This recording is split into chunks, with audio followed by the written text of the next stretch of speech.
Good morning. Good Good morning. How morning, you doing everyone. there? Good morning to you, Rodney. Yeah, All right. I got my cup too. It's Mm-hmm. Monday morning, and you're watching the chat session on the This Way Network. And I'm Nina, and this is Rodney Allen Rippey. Yep, And we're so glad you're with us this morning. Rodney has a lot to show us because recently he made this trip. that's right. That's right. I made a Yeah. wonderful trip from Southern California back to Richmond, Virginia.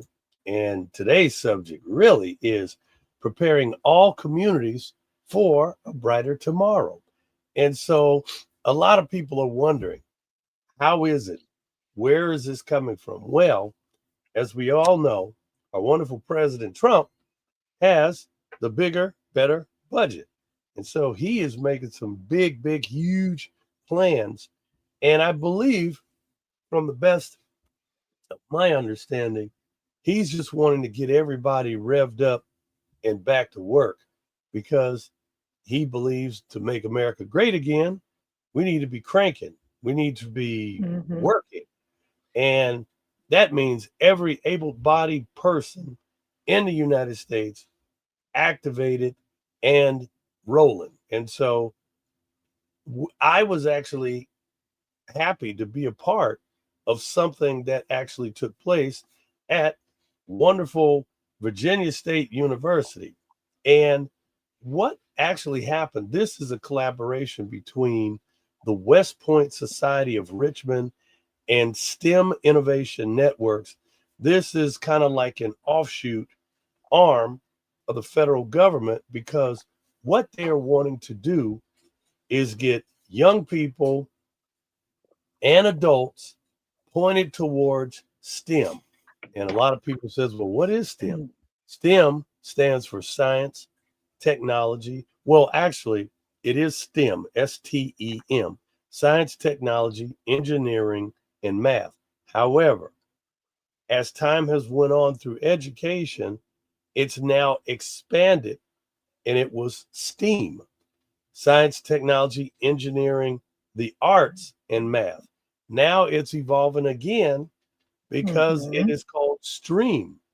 And Mm-hmm. that's kind of an idea of my friend Bill Montgomery because he thought it would be great to add an R. So now it's STREAM, STREAM, science, technology, research, engineering, the arts, and math. Because every time a satellite goes up in space, good old Elon Musk and NASA and all of the other wonderful people, those trips are because of research. It isn't because they just like to go up and look down on the earth. They are going up to the moon because they're doing some heavy duty research. Well, what our federal government wants to do is to see every able bodied person engaged in this. Now, a lot of people don't know there are over 3,300 public housing authorities. Remember when you grew up, sometimes, I don't know if you remember or knew anybody that lived in public housing.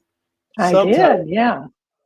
and so public housing are situations where the people were, because of a budgetary thing, they would only pay a portion of their rent or their stay. So let's just say if it was $1,000 for the rent, they might pay 275 or $300, and the federal government would kick in the other 700. Well, Mm-hmm. Mr. Trump said that's going to be coming to an end very shortly, and he wants everybody to go. And the average person, which a lot of people don't know, the average person living in a HUD community earns $10,000 a year. They want to get everybody up to $70,000 a year through what you call micro credentialing. So there are opportunities out there. Like, for an example, um, there's an organization that I met on another trip back to Washington, and it was called uh, buildsubmarines.com. Buildsubmarines.com. Well, believe it or not, that's our federal government, and they plan on hiring 250,000 people to build up our submarine armament. And I'm talking about brand new submarines, and the jobs are very high paying. They need pipe fitters, welders, they need electricians. And Mhm. the only way to get in is for you to be micro credentialed in something that is needed. And so, and these jobs are $70,000, $80,000. I know you look All like you right, let got me ask a question. Yeah, I sure. do. I've had tons of questions right here that because I'm Uh, thinking, wow, this is incredible. Because it sounds like what they're helping people move into is jobs that AI is not going to take away.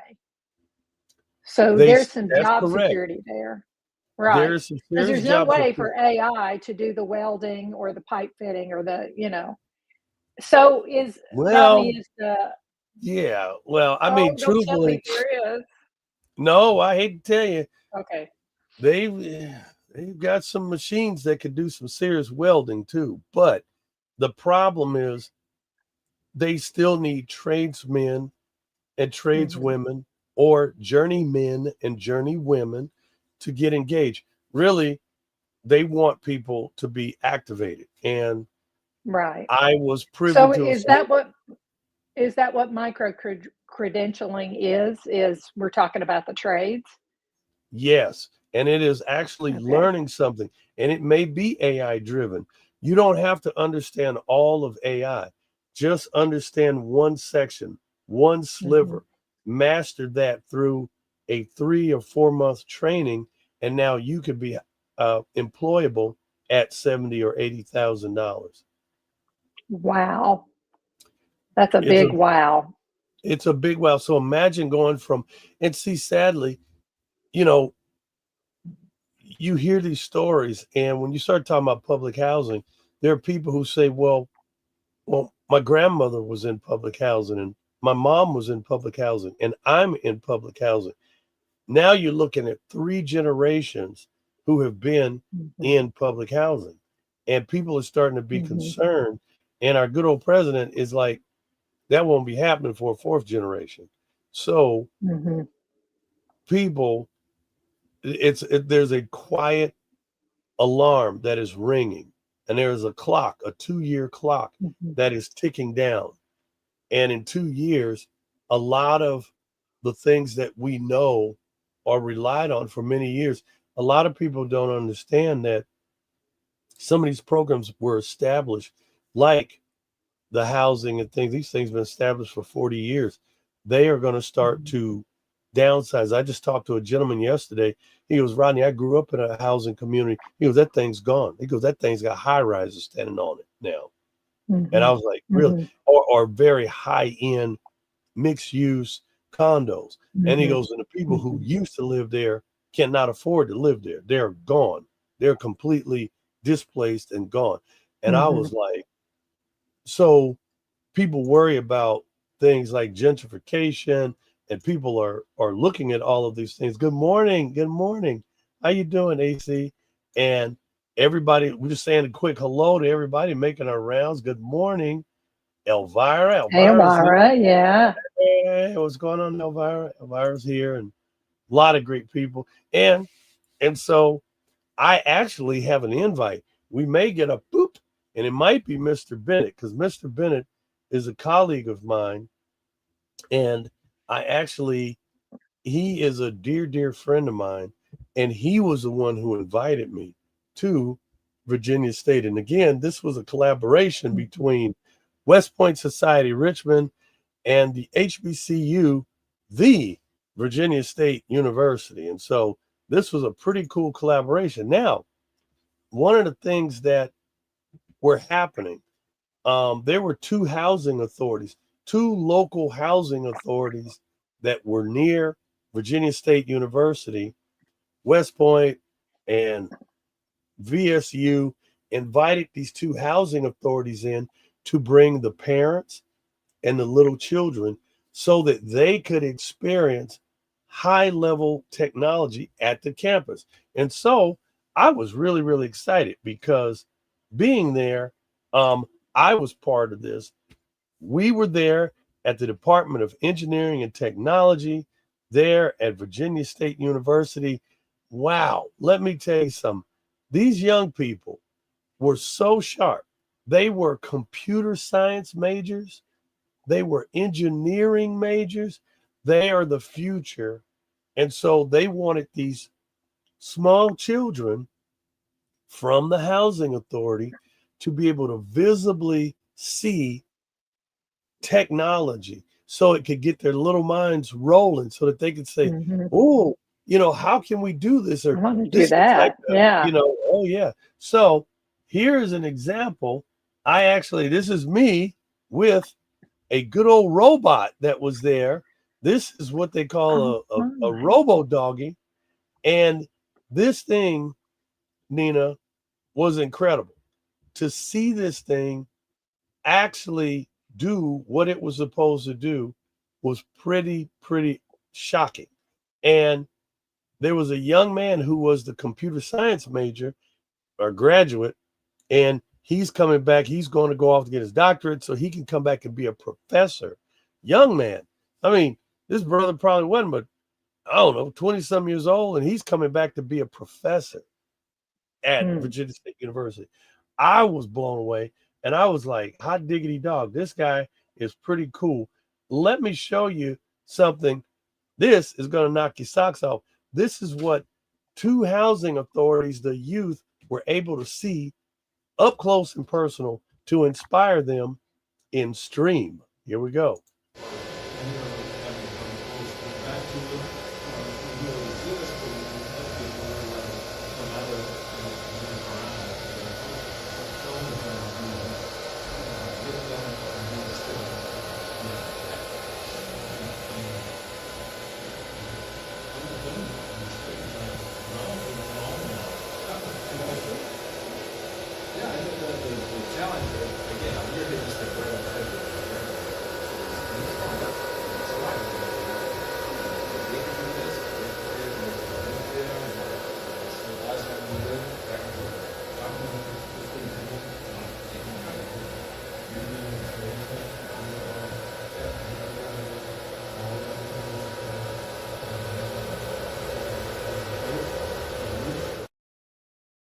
Now that thing was a Boston Dynamics Robo Doggy, and that thing had LiDAR on it. This thing had radar. This thing had cameras on it. Radar. LiDAR. It's not So what radar. is LiDAR? What Lord is have mercy. LiDAR? I would have to go to technology school for that. I don't know. The gentleman spoke Okay, of it, now I have to and I look it was, up. oh yeah, you definitely have to go and look at it. And here's a little bit more video. Now this is also an interview with this young man who was actually operating this robot, and I want you to see this thing in action because it's very, very powerful.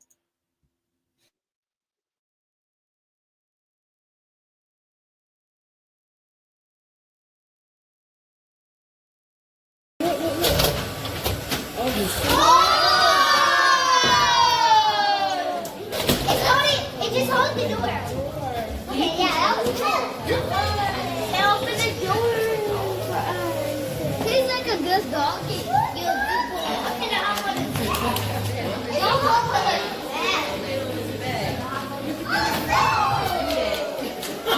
It's Rodney Allen Rippey. We're coming to you from Virginia State University. We have just seen some incredible footage of this incredible Boston Dynamics AI doggy that is incredible. I mean, this robot is incredible. What is your name, sir? My name is Terrence Blunt, and I am an instructor here at the Virginia State University. I got my bachelor's in computer science here and my master's here in computer science from Virginia State University as well, and I am looking for a PhD program, presumably over at VCU. So eventually I can become a professor here. Brother, I have to tell you, I saw you actually. You are actually a programmer. You're actually programming this robot and giving it directions, and it's incredible. It's agile. It's you know, a lot of times people feel like, are they dangerous? It seems that you had it completely under control. Well, a lot of what's this robot dog, what I've been demonstrating thus far, right, was the result of pre-programmed instructions. It includes camera sensors, I believe, LiDAR as well, that help aid with its obstacle detection algorithms. So that way, the robot dog will be able to detect nearby obstacles and avoid colliding with them. The main feature about this robot dog is that it comes highly programmable through the use of an API interface. So there are use cases for this robot dog beyond just simple show and tell. There are examples where this robot dog has been used for search and rescue. There was a use case where it was used for as a bomb disposal unit. Those are just some examples of what this robot dog can do. Right now, there is a group of students here at the Computer Science Department in Virginia State University that are working on this robot dog as a project. What they're doing with this project is they are utilizing the API in order to send voice commands to it. And the way that they're doing this is they have a second computer, and what they're doing is they're connecting to the dog through that computer. And with this second computer, what they're doing, right, is they have voice recognition software on that computer. So they would give a command to the computer would interpret that command, and then it would send that same command to the dog. So if I were to say sit, right, the dog would sit. And if I were to say stand, the dog would stand. And if we wanted the dog to move around, we could tell it to do so like as such. The ultimate goal for their project, right, is to eventually get this robot dog to act as a tour guide.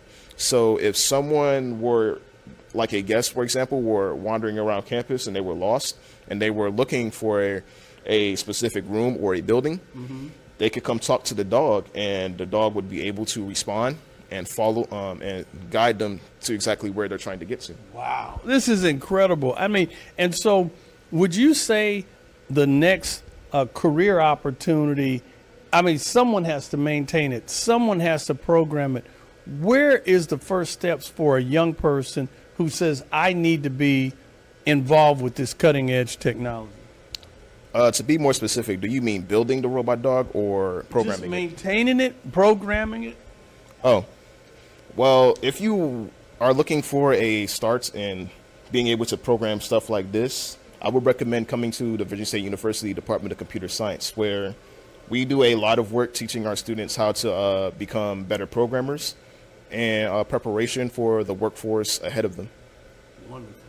Well, we appreciate your time. Thank you, sir, for a great demonstration. We got some incredible action video of this robot in action, and just the kids love it. And thank you for coming at it. It means a lot. All right. No problem. There you go. Hey, well, you've seen it right here at Virginia State University. And this is in regards to the West Point Society, Richmond, STEM Innovation Networks, and all the great intermediaries coming out to help this community and a community near you.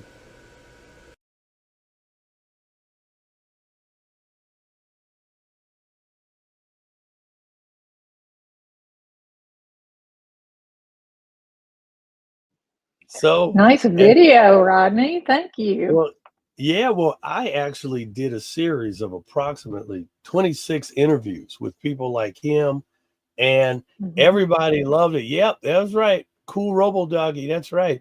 That dog, that thing could open doors and take lids off of things. And matter of fact, the local sheriff's department out here in California, they have one.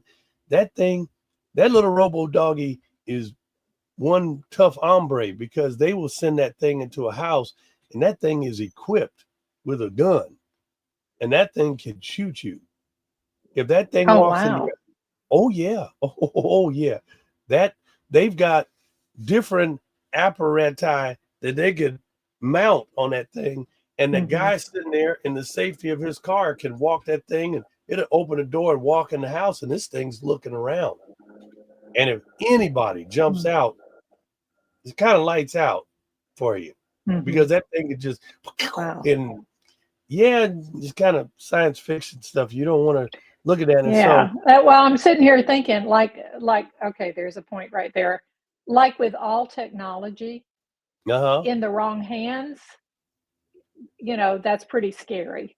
But in the right hands, what you could right. do with it. I mean, that is amazing. So, Rodney, I looked up LIDAR. I want to read this to you because it tells us a lot about what that dog can do. Yeah, yeah, yeah. So, it says LIDAR stands for light detection and ranging.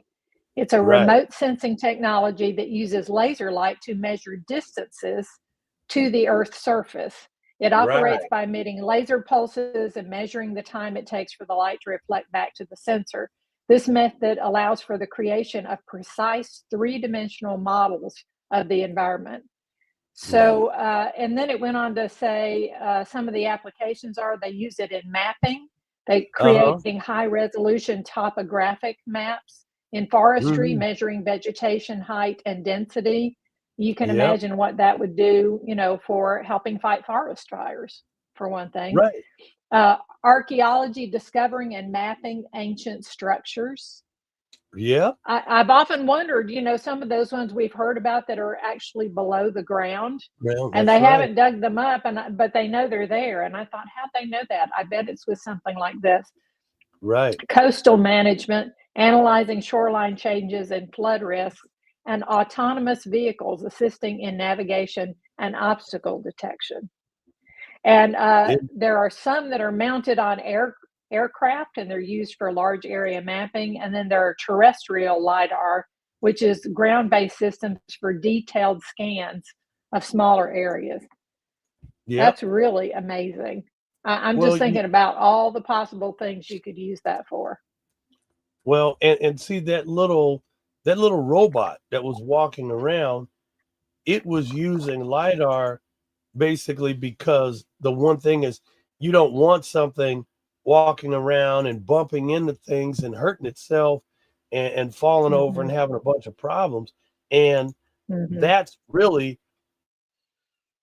was the guiding factor. That little robot knew what was near it and what it was doing. Just like out here in California, they have it's kind of funny. In LA now they have these little robot baskets, four wheels and a basket. And this thing is going down the sidewalk all by himself, and it's left a store. And people can literally order groceries. This stuff gets loaded in and sent out the door. And this thing will go a quarter mile away from the store and Hmm. show up right in front of your door. And boop, the lid will pop open. And you Wow. reach in and take your groceries, and it'll thank you. And the lid will close, and this thing will turn around and go back to the store. Wow. And can you imagine now, is it using the road or the sidewalk? It's using the sidewalk. So The sidewalk. it's and it So it has needs light. that LiDAR for one thing to keep from bumping into people or light poles or, It will. telephone And let me poles. tell you, that thing will come down the sidewalk. And if there's a person, it'll slow down and kind of move Mhm, around you, and it will inch around you. And if you're coming at it pretty quick, it'll just whoop and move out of the way. mhm, And of course, these things are relatively expensive.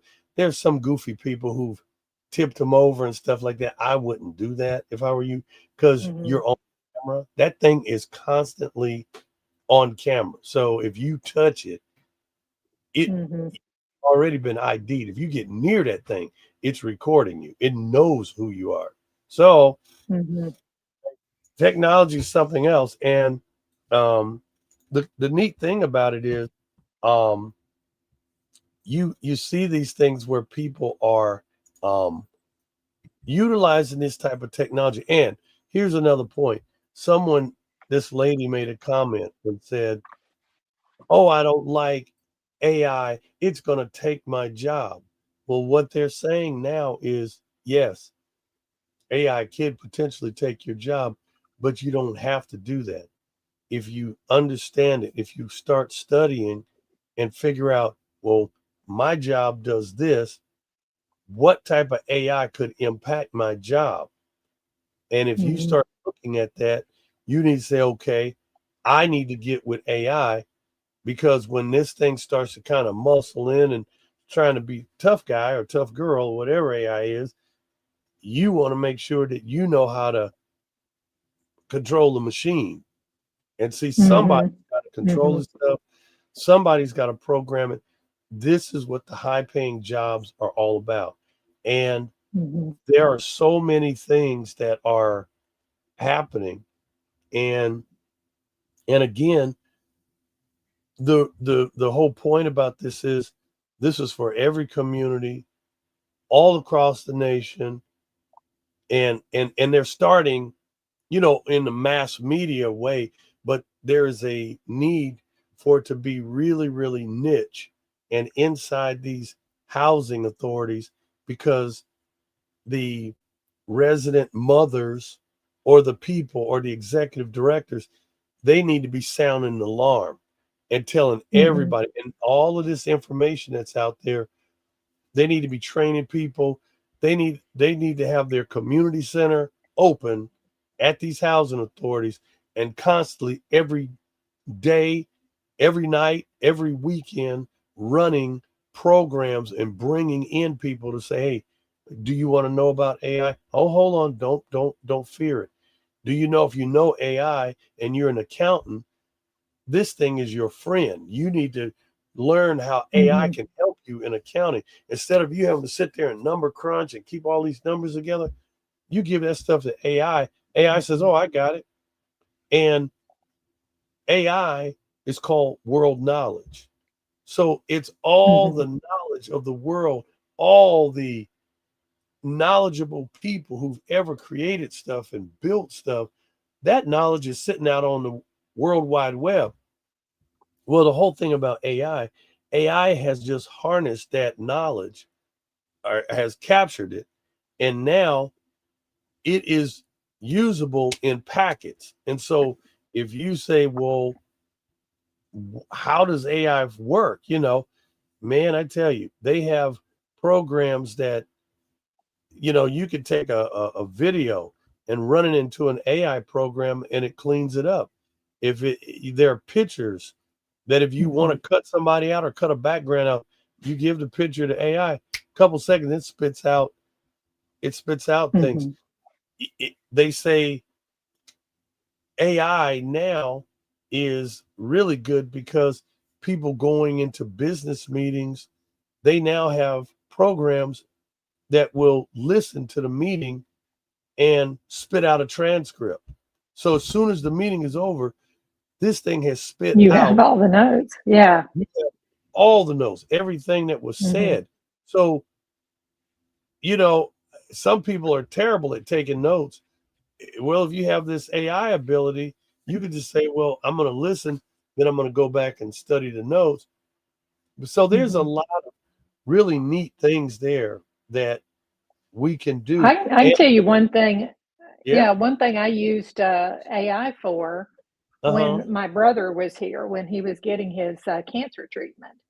Mm, And once he's had the surgery and everything, and he gets home, you know, there's bandage changes that need to happen so many times a day. And right. there was medicines, you know, there were some medicines he needed to have 3 times a day. There Yeah. was certain nutrition that he had to have 5 times a day. There was other Uh-huh. things he needed to have 1 time a day. There was something else he needed to have only once a day, but it had to be, you know, 1 hour Wow. before, you know, this other thing.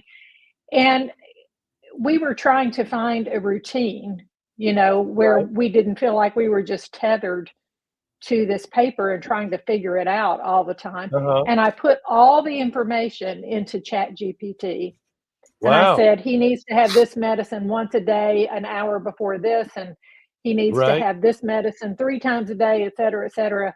I put all of that in there and said, please make me a schedule. And Wow. it came back and made me a schedule. Can't And beat I that. even got to the point, now it was like 3 pages long, and I was like, oh my goodness. And I said, is there any way for you to get all of this on one page to condense it, you know, bullet it? And it did. And then I think I asked for it because it was giving me all the details, you know, that I was like, I Uh-huh. don't need all the details. I just need the schedule. And then I asked it even from there, I think I asked Wow. it to tweak it again another way, Wow. something that just worked better for us. Anyway, it worked great. I ended up putting it on the inside of one of my kitchen cabinet doors so that I could just open it and I had it right there. And then when Yeah. my brother went home, I was able to take it down and hand it to him, and he could take it Wow. home and use it. I was like, my brother told me, he said, if I just had it all written down, and I said, I Uh-huh. hear you. That's what I want too. But the thought Right. of doing that while I'm trying to do all this other stuff for him, because he couldn't care for himself, and I'm trying to, manage Right. all his meds and change his bandages and all that stuff. Wow. And I thought if I sat down to make this schedule myself, it would take Right. me a long time and it would be so stressful because I would be so worried That's about, right. did I forget anything? Did I miss something? Did I put something in at the wrong time so that he ends up Wow. getting overdosed or underdosed? Or, it was just Uh-huh. so much responsibility. And I was so grateful that there was a tool out there that was available to me that I could use to actually simplify the whole thing. And then I was able to, of course, go through it and double check and Mhm. make sure it was all right. But oh my Right. goodness, that was huge. Yeah. Well, see, you have a real practical example of how AI could help you, and I think that that's why people know or should know not to fear it, to tap in, to try to learn as much as they can about it, and Hello, EU. to be able to do as much as they can and to learn. And again, it is really about inspiring and getting the young people all fired up as far as getting them Mm-hmm, ready for the future mm-hmm. because technology is here. Oh, and I actually had some more wonderful pictures. Here's a nice little group shot of the guys, the gals, the little kids that were there with the Oh, robot. They had a good time. And there was another young man there, and he had video games. And so these young people were there playing these video games, but this guy actually has a conference. The one gentleman has a conference where these young people play video games and it's a competition. I mean, they can win $100,000 in these big competitions. But from our standpoint, we're talking to the young people saying, hey, we want you to understand the video graphics. We want you to understand drone activity because a lot of times these video games, you're flying planes and things. A lot of mm-hmm, people don't mm-hmm. know that they might be playing these video games. Well, the Department of Defense has jobs at $80,000 that they'll hire you for if with that type of skill set. Mm-hmm, mm-hmm. And there's something So you're called talking DO. about like on simulators, No, you know? let me tell you. Yeah, it seems like you're on a simulator. That is war Mm-hmm, games. Department of Defense, mm-hmm, DOD, they have something called DOD STEM, and they are looking for young people, um, uh, veterans to be repurposed and retrained. And now the war games are far different. It's not about hand to hand combat. You could sit there mm-hmm. in a building somewhere thousands of miles away, controlling a drone, and this thing is armed, flying around. We were actually at another conference, which it was a technology conference about AI, and there was people there. Here's another group shot. Now, this is a group shot. The gentleman next to me is Mr. Bennett.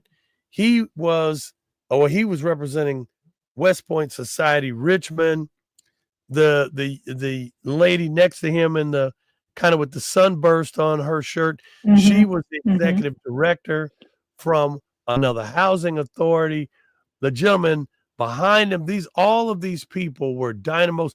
The gentleman in the red coat to the left and with the red Mhm. and black, he was a guy that was about financing. This young guy, he's talking about financing things in the millions of dollars. And Wow. yeah, and the gentleman next to him in the light colored shirt, the long sleeve shirt and the jeans, he was just your average kickback guy. Well, guess what? He is the CEO of a law firm, and he is a child who grew up in a housing authority. Now he's CEO of a major law firm in New York. Mm. Mm. So he was there talking to the kids saying, look, I came from a housing authority. My mama was in a housing authority. And I've had relatives that live a couple doors down, but I went on to law school, and now he's a very prestigious lawyer. His Mm-hmm. name is Mr. Gilchrist. And, And there's the you know, American dream right there. Yeah. that is Love the that. American dream. And that's what it has to be. And it's not a dream. It is a reality. It is a real opportunity. And that's what we, you know, a lot of times I've heard people say, oh, I'm having a dream. I'm like, or I'm dreaming about this. I'm gonna say, you don't want a dream because you can wake up from a dream and you don't want that. Mm-hmm. Yeah, you don't want that. Yeah. Yeah. You want to make it reality. Right. Dreams. Yeah. Oops. Yeah. There we go. Put Yeah, preach to your exactly. dreams. Yeah, you don't want to wake up from your dream. You definitely don't. Mm-hmm. So, and matter of fact, I have another. Let me see. Here's another. Did I have another video? Did I have another video? I thought I had another video. I've got more stuff, but I have to tell you, it is really, really remarkable. The people. And here's a little message right here. You can read this. Read this. Read this for me. White House initiative to promote excellence and innovation at historically Black colleges and universities. Yeah. And see, that's a thing that the White House is really wanting to push the initiatives that is from the White House. And again, this was coming from literally that was coming from the Biden administration. And now that is kind of being changed a little bit because Mm-hmm. Donald Trump is kind of like, well, we we're cutting funding for all the historical Black colleges. And that has everybody kind of panicked and alarmed because they're like, well, why? And Mm-hmm. these smaller community colleges that are all across the nation are being defunded, and people are wondering Mm-hmm. why. And because it's been and these and a lot of people don't realize what an HBCU, a historical Black college, every historical Black college, the reason why they were even built in the beginning was because they were within a 15-mile range of a housing authority. Mm-hmm. And people who lived in the housing authority needed training. They needed, come here, Mika, stop acting crazy. Little Mika, she's jogging through the house. Stop jogging, Mika.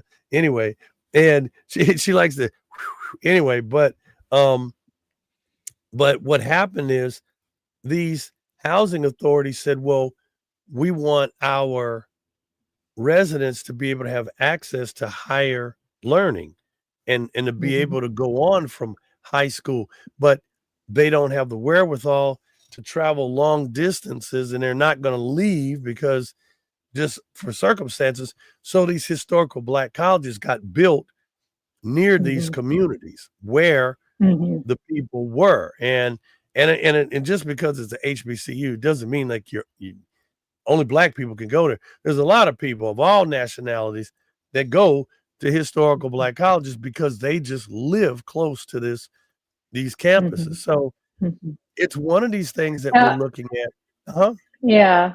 What I'm hearing is that Yeah. actually funding is getting cut to all.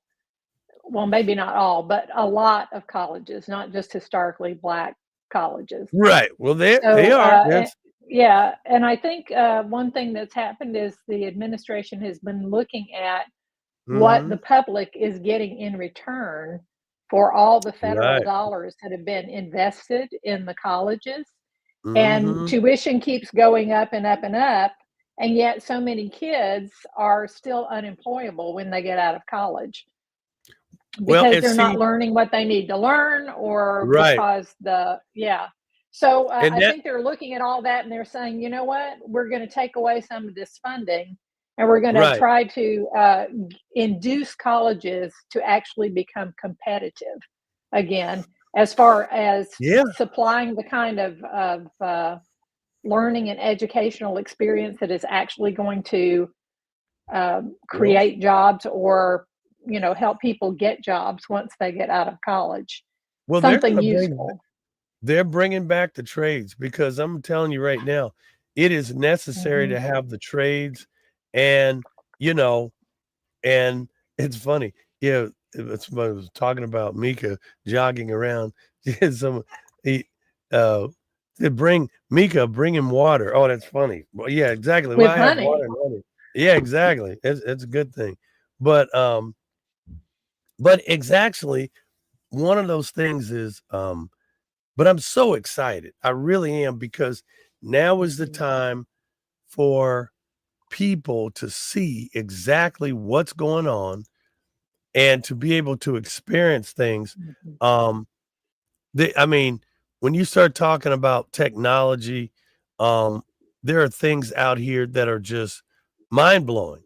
And a colleague of mine, his name is James Andrew Luna, and he's tailored to the stars.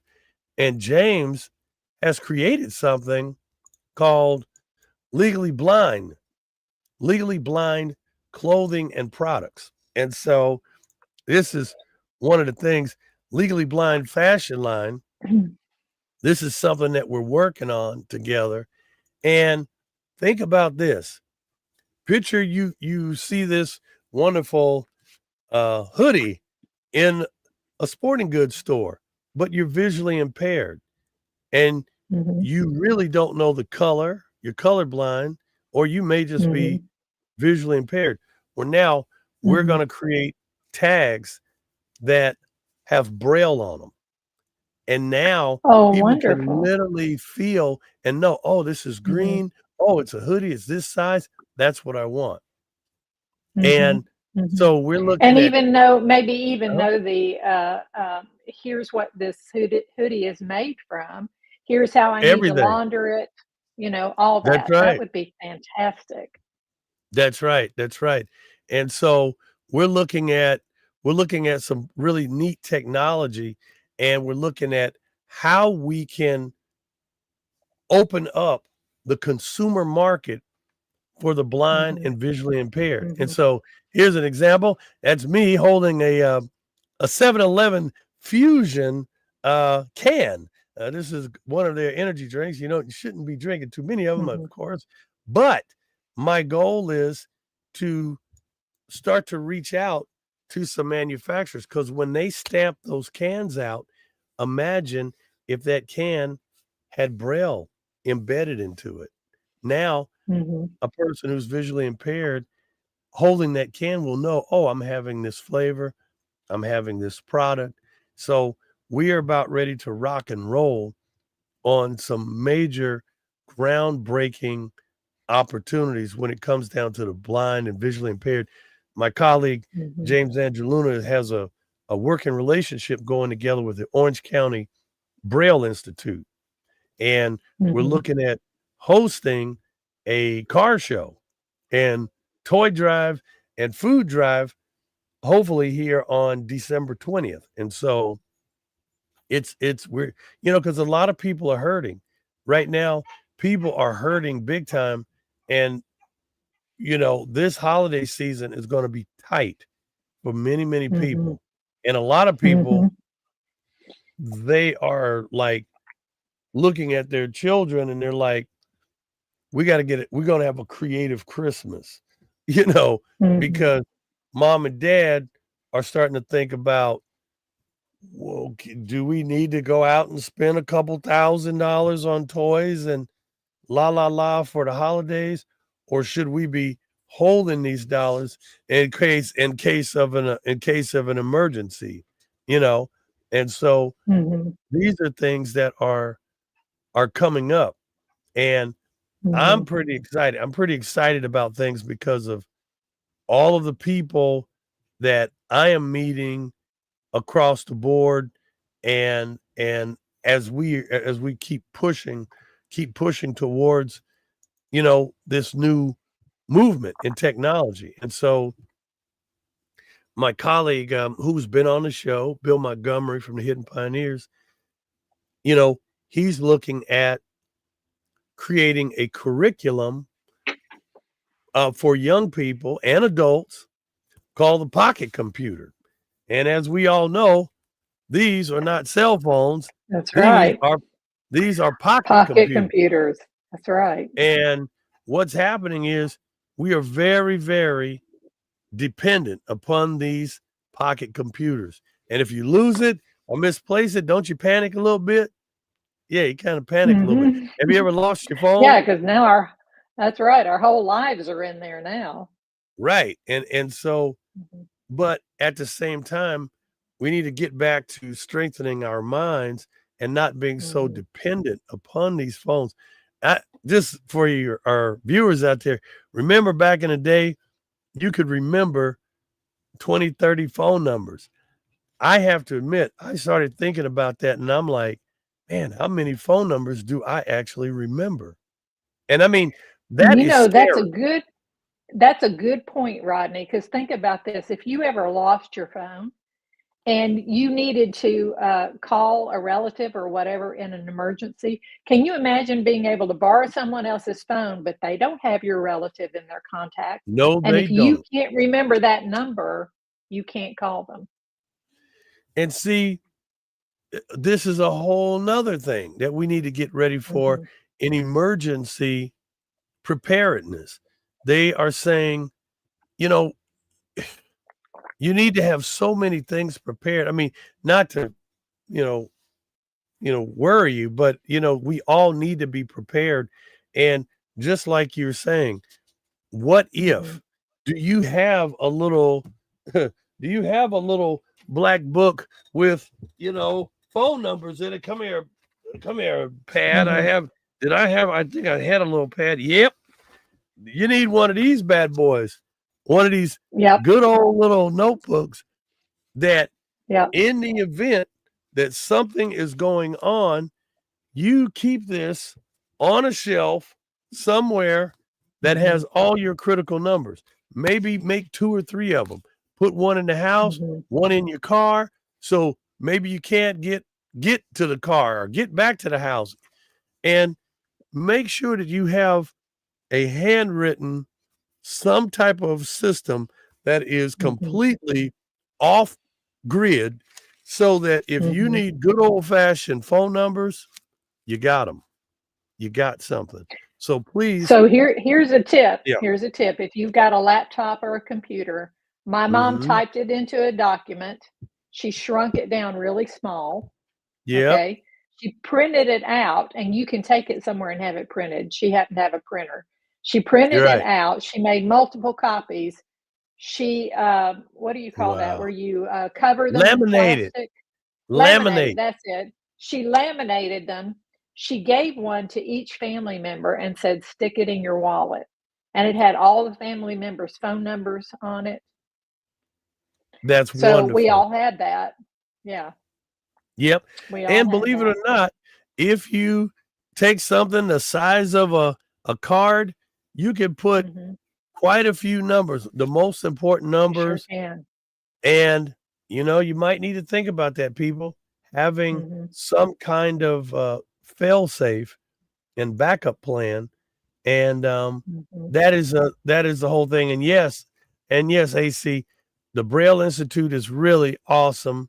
And we're looking at putting some stuff together with them. And here's another thing. Check this out.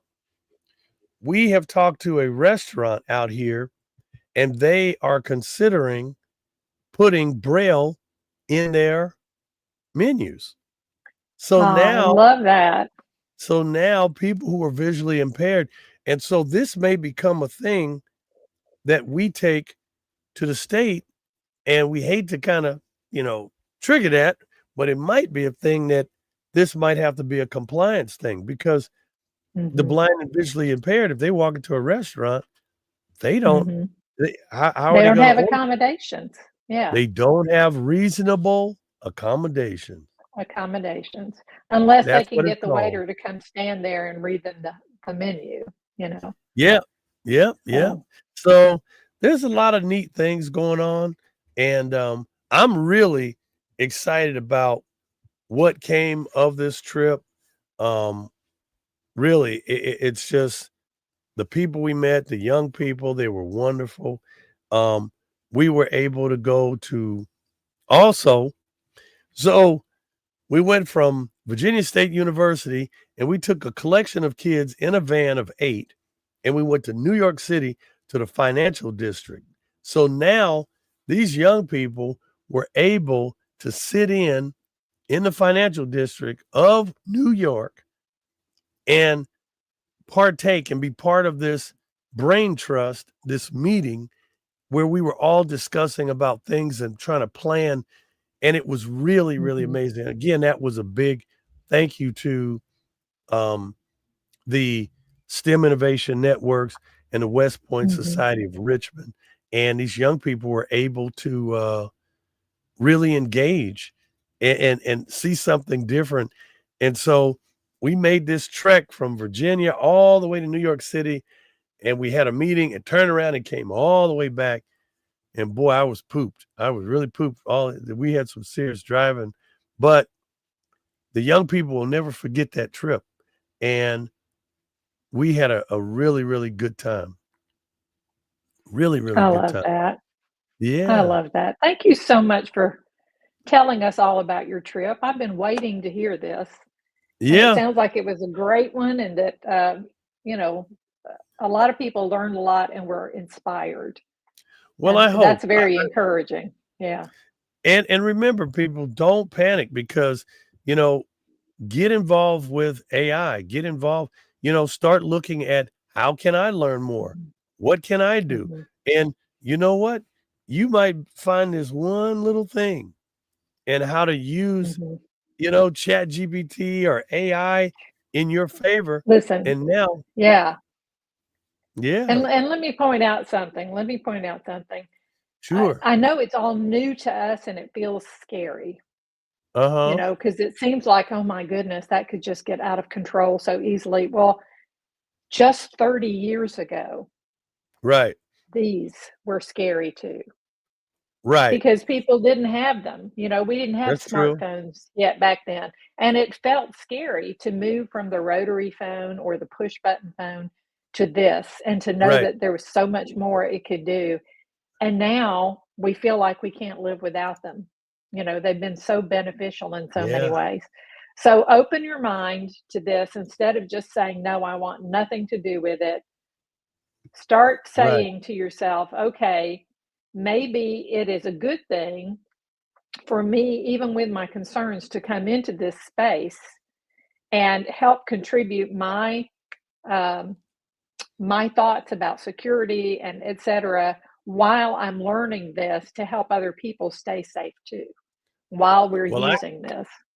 I'll tell you one thing, but it is shaking up industries like you've never seen. Mhm, Because right now, um, the um, music world is being mhm, everybody's freaking out because now BMI and ASCAP are starting to look at the okay use of mhm, AI in the creation of music, and people are really freaking out because they're thinking like, well, what's going to happen to the real creators?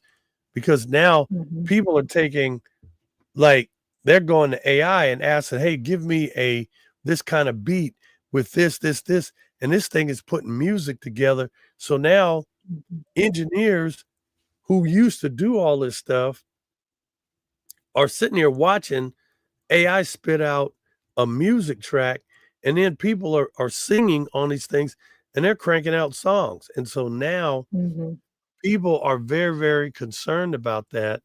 And and again, that was one of the things that Bill Montgomery brought up about this stream music, and mhm. he put together a real catchy song Yeah. that hopefully Mhm, will have to do that. And I'm telling you the mhm, truth. mhm.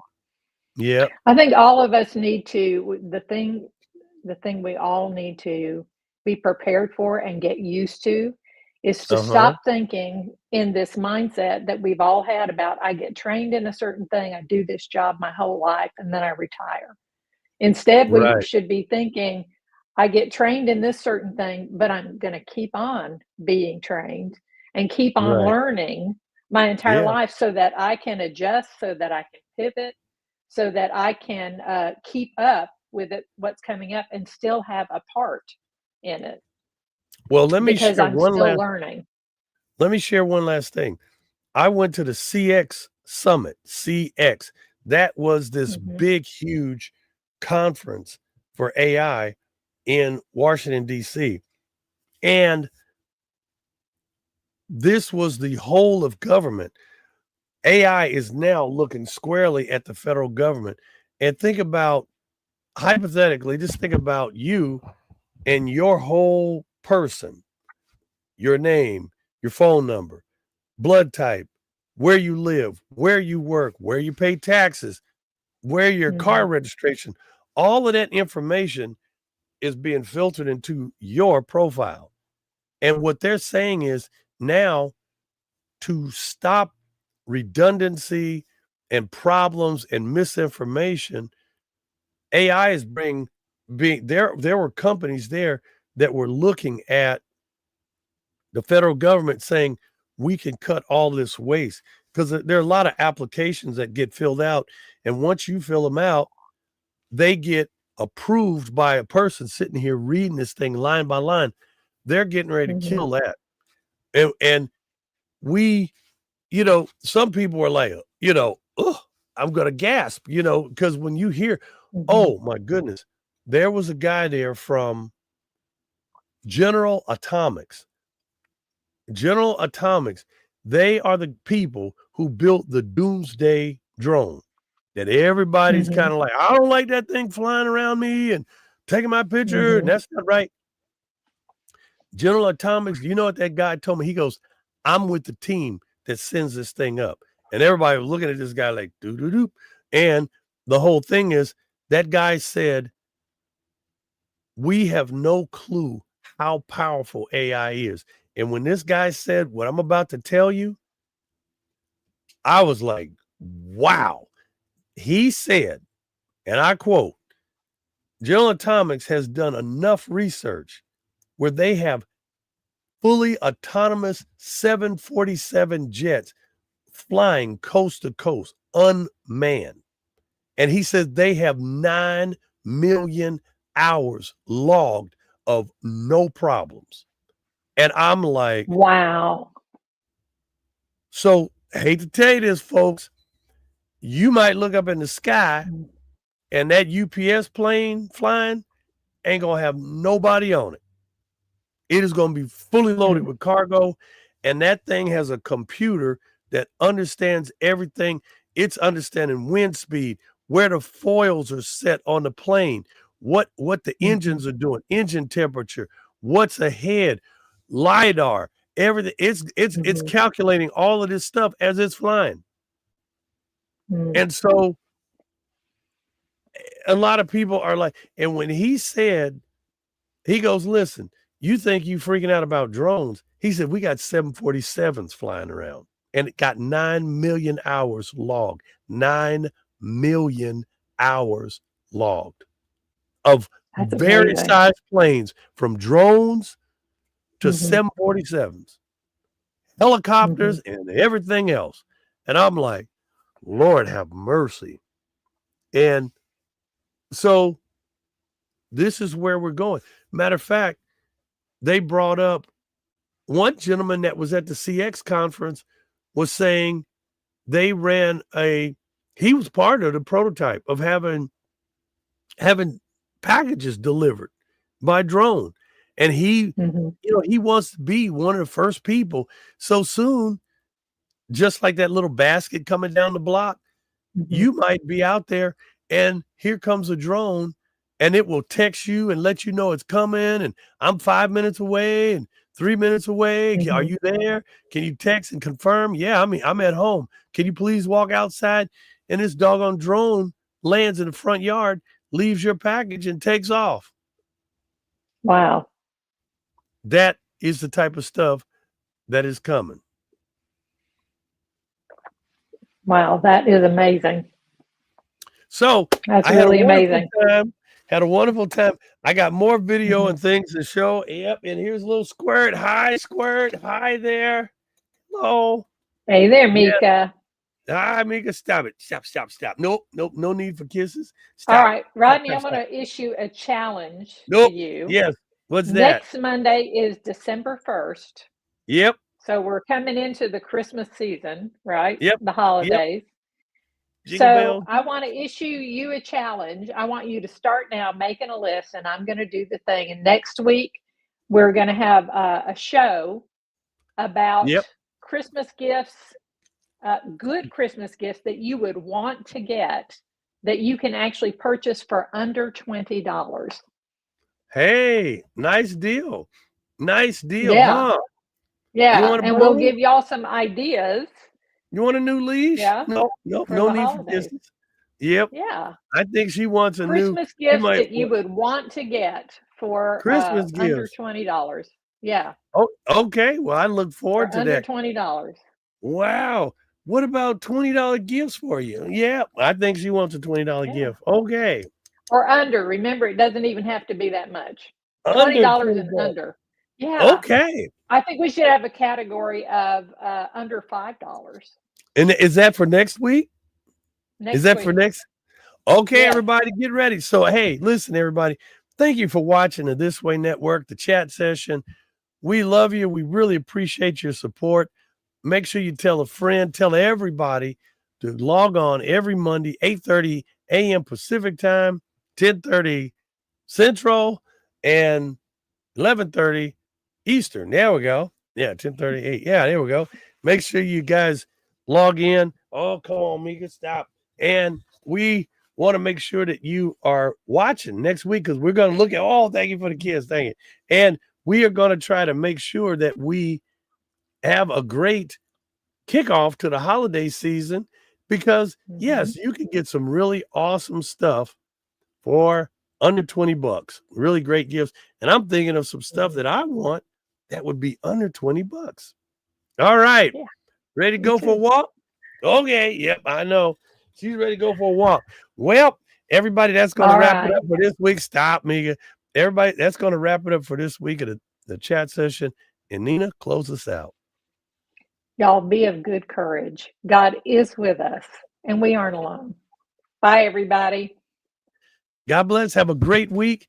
And we'll see you right here next week on the chat session on the This Way Network.